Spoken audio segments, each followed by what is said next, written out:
ઓડિશા વિધાનસભામાં Congress ધારાસભ્યનો high voltage drama, જ્યાં વિધાનસભામાં અસંસદીય આચરણ બદલ દોષિત ધારાસભ્યોને સસ્પેન્ડ કરવામાં આવ્યા છે.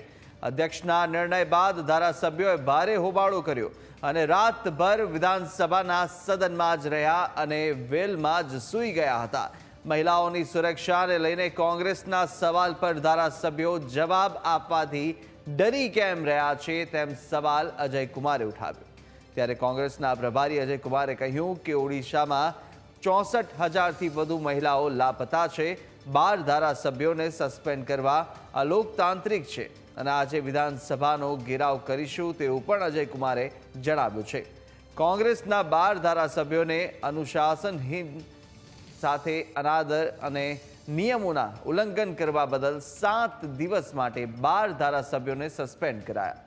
આ ઉપરાંત કોંગ્રેસના વરિષ્ઠ નેતાઓને વિધાનસભામાં પ્રવેશની પણ મનાઈ ફરમાવી દેવામાં આવી છે.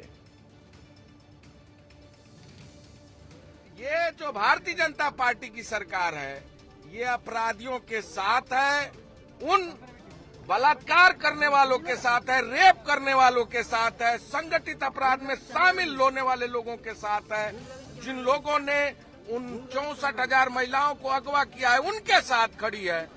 उड़िया अस्मिता और उड़िया सम्मान के साथ खिलवाड़ कर रही है.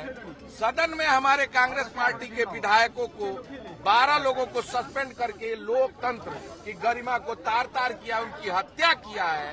हम चुप नहीं बैठेंगे.